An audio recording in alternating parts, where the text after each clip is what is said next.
ჩვენი სტუმარი გახლავთ კლინიკა MMT-ის დამფუძნებელი უროლოგი გურამ ქარაზანაშვილი. დილომშვიდობისა ბატონო გურამ, თუმცა მანამ ვიდრე დავიწყებთ საუბარს, ვიქტორინის გამარჯვებულია ხაზზე, გავესაუბრებთ და შემდეგ ვისაუბროთ. დილომშვიდობისა. თქვენი სახელი თუ შეიძლება. ლენა. გაბატონო ლენა, რა ეწოდება თამარ მეფის ბრძანებით 1204 წელს დაარსებულ საქართველოს ვასალურ სახელმწიფოს? ტრაპიზონის იმპერია. მართალი ბრძანებით აბსოლუტურად და წმინდა ნიკოლოზის ხატი გადმოგეცემა საჭიროდ უღრმესი მადლობა რომ გიყურებთ და რომ დაარეკეთ და დააფიქსირეთ თქვენი სწორი პასუხი. დიდი მადლობა. შემოგვიერთდა როგორც თქვი უროლოგი გურამ ქარაზანაშვილი, ვნახეთ სიუჟეტი კლინიკის შესახებ, რომელიც არის თქვენი დაფუძნებული. მათთვის ვინც ახლა შემოგვიერთდა იმაყურებლისთვის, თუ შეიძლება კიდევ ერთხელ რომ გითხრათ ბატონო გურამ, რა სერვისებს სთავაზობს კლინიკა MMT პაციენტებს და რითი არის ის გამორჩეული? ჩვენი კლინიკა MMT ჰოსპიტალი არის ძირითადად დაკავებული არის ქირურგიით, მუცლის ზღვის ქირურგიით, სადაც შედის უროლოგია, მუცლის ზღვის ქირურგია, გინეკოლოგია.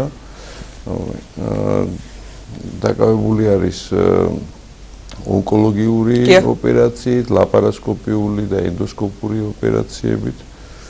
აღდგენითი რეკონსტრუქციული ოპერაციები და საერთოდ ცნობილია იმით, რომ ჩვენთან საკმაოდ რთული ოპერაციები კეთდება, მათ შორის 8-9 საათიანი რთული ოპერაციები. და რა, აი მაგალითად რისი ოპერაცია ის 8-9 საათიანი? მაგალითად აი შარდის ბუშტის კიბო როცა არის და უშუალოდ ხდება ლიკვიდაცია მენჯის ზღვის, რო გინდა ეს ქალი იყოს, გინდა მამაკაცი იყოს, წინა მენჯის ზღვში ხდება რამოდენიმე ორგანოს ლიკვიდაცია, მისი ლიფური კვანძებისგან განთავისუფლება და მერე ხელოვნური შარდის ბუშტის ჩამოყალიბება ნაწლავისგან მაგალითად. ეს შესაძლებელია როგორც კაცებში, ასევე ქალბატონებში. სხვათა შორის ხანდახან მიაჩნიათ, რომ ეს ხელოვნური შარდის ბუშტი ან რეზერვუარს უწოდებენ ხოლმე, ზოგიერთი კანზე იხსნება, ზოგის ორ ნაწლავში და ასე რომ არის. ჩვენ საუბარი გვაქვს ხელოვნურ ჭეშმარიტ შარდის ბუშტზე, როცა ადამიანს როგორც შარდავდა ისევე ეს არის შესაძლებელი, ხო? თქვენს კლინიკაში. დიახ, რა თქმა უნდა. და არა მარტო მამაკაცებში, ასევე ქალებში, ქალბატონებში უფრო ანატომიური თავისებურებების გამო უფრო რთულია ამის გაკეთება, მაგრამ ჩვენთან ეს წარმატებით ხორციელდება. ბატონო, თუ შეიძლება ითქვას, დავუშვათ რამდენად არის ისტორიის შეკითხვა, არ ვიცი, მაგრამ ყველაზე მეტად აი საქართველოში რა არის გავრცელებული, რითაც მოგმართავენ მამაკაცებში თუ ქალბატონებში, მომართვიანობის დავუშვათ შეიძლება ითქვას ყველაზე ხშირი ფორმა დაავადების. მამაკაცებში ცალსახად პროსტატის დაავადებები არის ყველაზე ხშირი მომართვის საფუძველი. ქალბატონებში შეიძლება უფრო შარტკენჭოვანი დაავადება იყოს წამყვანი. დიახ. როგორც უროლოგიური პროფილით ვამოფარებ. თქვენი პროფილით დი. ხო, გინეკოლოგია. არა, თქვენ პროფილს. პროფილს. ეხებით ამ შემთხვევაში. მამაკაცებში პროსტატის დაავადებები იწყება შეიძლება ახალგაზრდობიდან, მაგრამ ის ანთებადია ძირითადად უფრო ასაკში, შემდგომ უკვე სიმსივნური, როგორც კეთილდვისებიანი, ასე აბთვისებიანი წარმოადგენს წამყვან მომართვიანობას. ეს გენეტიკური მომენტია თუ შეძენილია შემდგომში პროცესი? შემთხვევათა 10%-ში არის გენეტიკური განწყობა პროსტატის კიბოსადმი. დიახ. და ცნობილია, რომ თუ ოჯახში მაგალითად ორი მამაკაც როდესაც მთელი ოჯახის ისტორიის განმავლობაში ჰქონდა პროსტატის კიბო, ეს ცალსახად გენეტიკური ფაქტორით არის მაშინ.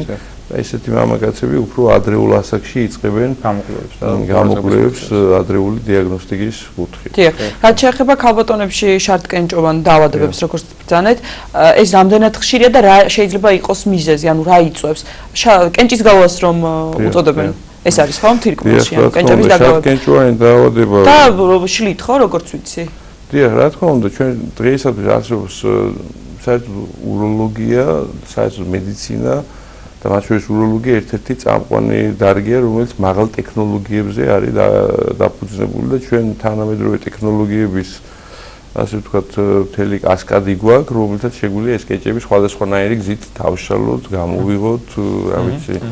ძალიან მტკივნეული პროცესია ის, ხო? მტკივნეული აღარაფერი არ არის დღეს. თვითონ როდესაც აი კენჭი დაიძრება, კენჭის გავლას რომ უწოდებს. კენჭის გავლა, რა თქმა უნდა, ძალიან მტკივნეულია, საშიშროებებსაც შეიცავს თუ ის გაეჭედა და უშუალოდ შეიძლება წვავეთ გამოიწვიოს თირკმლის სეპტიური მდგომარეობა, შეიძლება ჯამში დაიკარგოს ეს თირკმელი და ხანდახან იმდენად შორს შეიძლება წავიდეს ეს პროცესი, შეიძლება სიცოცხლესაც შეუქმნას საფრთხე. ამიტომ ხომ სად ესეთი წერან საუბრობდით, რომ მართლაც ძალიან ესეთი იული არ არის კენჭოვანი დაავადება, მიუხედავად იმისა, რომ მრავალი სამკურნალო საშუალებები აქვს. დიახ, და მე კიდევ მეორდება ხოლმე, ხო, თქვა დაიშალა კენჭი, შეიძლება თავიდან წარმოიქმნას. აი როგორ ადამიანმა თქვა დაიცვას თავი, თქვა ცხოვრების ჯანსაღი წესი არის აუცილებელი თუ კიდევ რა, ვისაც მიდრეკილება აქვს. ამ კენჭს რა აჩენს საერთოდ, რა იწვევს? კენჭის გაჩენას აქვს ძალიან ბევრი მექანიზმი. ხანდახან ამის რამოდენიმე მექანიზმი ერთდროულად არის ხოლმე ჩადებული და შეიძლება ეს იყოს დაწყებული გარემო ფაქტორებიდან, მაგალითად როგორც არის ხისტი წყალი დაუშვათ, ეს ცნობილი რისკ ფაქტორი.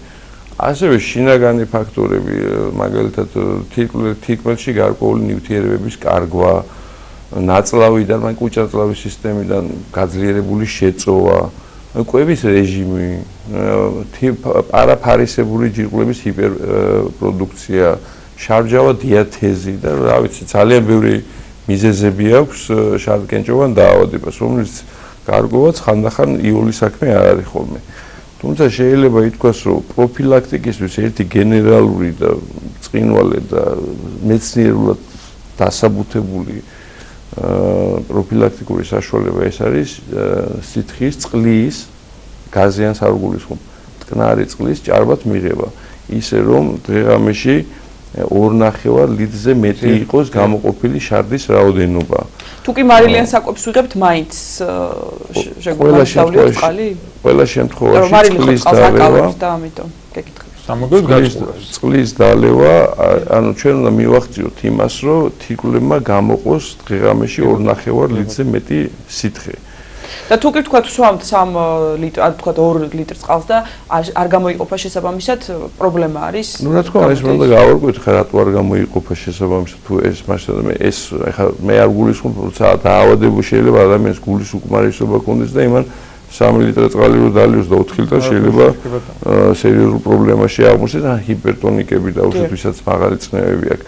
მე ვსაუბრობ ძირითადად ვისაც ხო ნორმალურად იქ სადაც პაციენტი დაავადებული ან შარდს ვერ გამოყოფს ან გულის პრობლემები აქვს, რა თქმა უნდა, მაშინ შესაბამის ექიმთან შეთანხმებით უნდა მოხდეს აი ეს თუ შესაძლებელია ასეთი სტილის პროფილაქტიკა რა.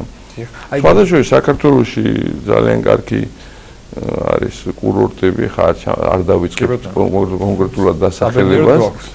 ხო, მაგრამ არის ძალიან კარგი კურორტები, რომელიც შეიძლება წელიწადში ერთხელ წავიდეს ადამიანი და ძალიან კარგი პროფილაქტიკური საშუალება. არა, თქვა, რა ვიცი, რომელი კურორტია კონკრეტულად ამ დაავადების? საირმის ცნობილი არის, რომ აი შარდკენჭოვანი დაავადების კუთხით ძალიან ეფექტური წყლებია. მაგრამ თქვენ ახსენეთ ეს სიუჟეტს ვსაუბრობთ, ბავშვებიც ხდება ხო თქვენთან? ბავშვებიც. რა თქმა უნდა, ბავშვთა კი ბატონო, აი ბავშვებში რა პრობლემა რა ბავშვებში ძირითადად თანდაყოლილი ანომალიები არის ხოლმე, რომელთაც იბადება ეს ბავშვი, განვითარების ანომალიები, სასქესო სისტემას შეეხება, არაადეკვატურად ჩამოყალიბებული გარეთა სასქესო ორგანოები ან შიგნითაც სხვა შორის ის ოპერაცია, რომელსაც ჩვენ ვაჩვენებდით, ეს არ იყო ბავშვი, ეს ახალგაზრდა ქალი, თუმცა ეს არის თანდაყოლილი ანომალია, რომელთაც იგი დაიბადა.